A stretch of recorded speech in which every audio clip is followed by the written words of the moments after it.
అభ్యర్థులు రోజు రోజుకు బలహీనపడుతున్న తెలుగుదేశం పార్టీ రోజు రోజుకి బలహీనపడుతుందట.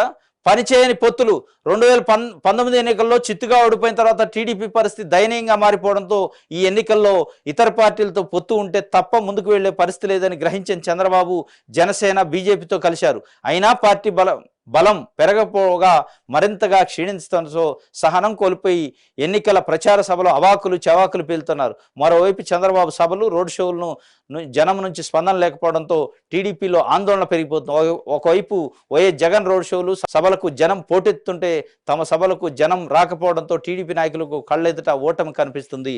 చంద్రబాబు 4 నెలల క్రితం ప్రకటించిన మేనిఫెస్టో ఇప్పుడు తాజాగా ఇస్తున్న ఎన్నికల హామీలు ప్రజలను ఏమాత్రం నమ్మించలేకపోతున్నారు. ఇది వాస్తవం. వీళ్ళ అభ్యర్థులు అంటే ఇప్పుడు కోనేటి ఇది కొలికపూడి శ్రీనివాసరావు, రఘురామకృష్ణరాజు, మంతెన రామరాజు, కోనేటి ఆదిమూలం వీళ్ళంతా ఎవరు?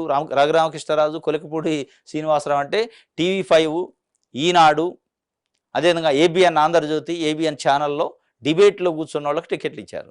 అంటే తెలుగుదేశం పార్టీని సమర్థిస్తూ జగన్మోహన్ రెడ్డి తిరిగితే చాలు, వాళ్ళ నాయకుడే. జనంలో ఉన్నా లేకపోయినా సంబంధం లేదు.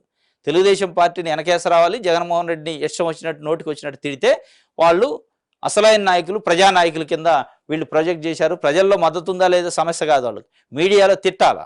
జగన్ తిట్టినోడు నాయకుడు, ప్రజలకు సేవ చేసేటోడు నాయకుడు కాదు. ఇక్కడ ఎవరైతే జగన్మోహన్ రెడ్డిని వైఎస్ఆర్సీపీని అడ్డగోలుగా తిడతారో వాళ్ళే నాయకులు. జగన్ తిట్టగానే జనం వెనకేసుకోతారు అనుకున్నాడు.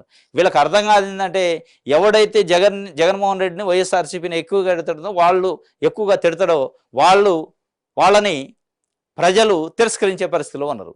వీళ్ళకి ఏం పని లేదు అని చెప్పి అట్లా కాకుండా పనుల మీద నిర్మాణాత్మకమైన విమర్శలు చేసే వాళ్ళని నిజంగానే ప్రజలు దగ్గర చేసుకుంటారు, ఆదరిస్తారు. కానీ వీళ్ళు ఏం చేస్తారు? వ్యక్తిగతమైన దూషణలు, వ్యక్తిగతమైన కోపంతో, కొన్ని స్వార్థపూరితమైన పన్నాగంతో, కుట్రలతోని ఒక పార్టీని పదే పదే కార్నర్ చేసి, ఒక వ్యక్తిని పదే పదే కార్నర్ చేసి వాళ్ళ యొక్క సొంత ప్రయోజనాల కోసం తిడుతున్నారు. కాబట్టి వాళ్ళు ప్రజలు వీళ్ళని రిసీవ్ చేసుకునే పరిస్థితి. వీళ్ళని ఒక రకంగా ఒక తెలుగుదేశం పార్టీ ఏజెంట్లు, ఎంప్లాయీస్, లేకపోతే పేటీఎం బ్యాచ్ కిందనే లెక్కేస్తున్నారు ప్రజలు.